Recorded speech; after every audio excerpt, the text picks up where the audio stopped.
Hi అండి.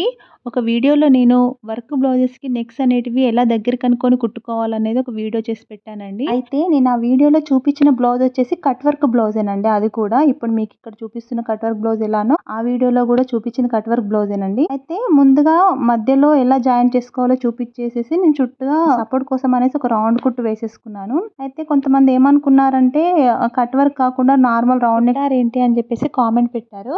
అయితే నేను ఆ రౌండ్ నెక్ అనేది ఫస్ట్ సపోర్ట్ కోసం అనేసి నేను కుట్టు పెట్టుకున్నాను అంతేనండి. మీకు ఇక్కడ ఈ వీడియోలో కూడా చూపిస్తున్నాను చూడండి. ఇది కూడా కట్ వర్క్ బ్లౌజే కదా!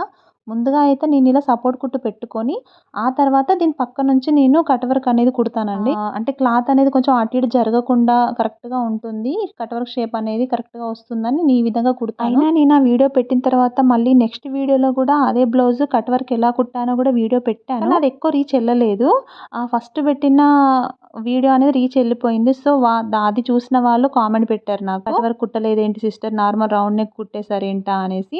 అందుకోసం అని చెప్పేసి మళ్ళీ ఈ వీడియో తీస్తున్నాను. కట్ వర్క్ బ్లౌజ్ అయినా కూడా ముందుగా అలా సపోర్ట్ కుట్టుగా రౌండ్ కుట్టు వేసుకుంటానండి నేను. ఇలా వేసుకున్న తర్వాత దాని చుట్టూ నేను కట్ వర్క్ అనేది మళ్ళీ కుట్టుకొని ఈ వీడియోలో చూపిస్తున్న విధంగా ఇలా రివర్స్ తీసుకుంటాను. ఇలా రివర్స్ తీసుకునేటప్పుడు కూడా మనం కరెక్ట్‌గా కచకలు ఇవ్వాలండి. లేకపోతే కరెక్ట్‌గా ఫోల్డింగ్ అవ్వదు లోపల సైడ్ కూడా. నేను ఈ విధంగా ఈ వీడియోలో ఎలా చూపిస్తున్నానో అలా కచకలు పెట్టుకొని రివర్స్ తీసుకొని దానిపై నుంచి ఇంకొక స్టిచ్ కూడా వేస్తాను నేనైతే. వీడియో నచ్చితే please subscribe. Thank you for watching. Bye.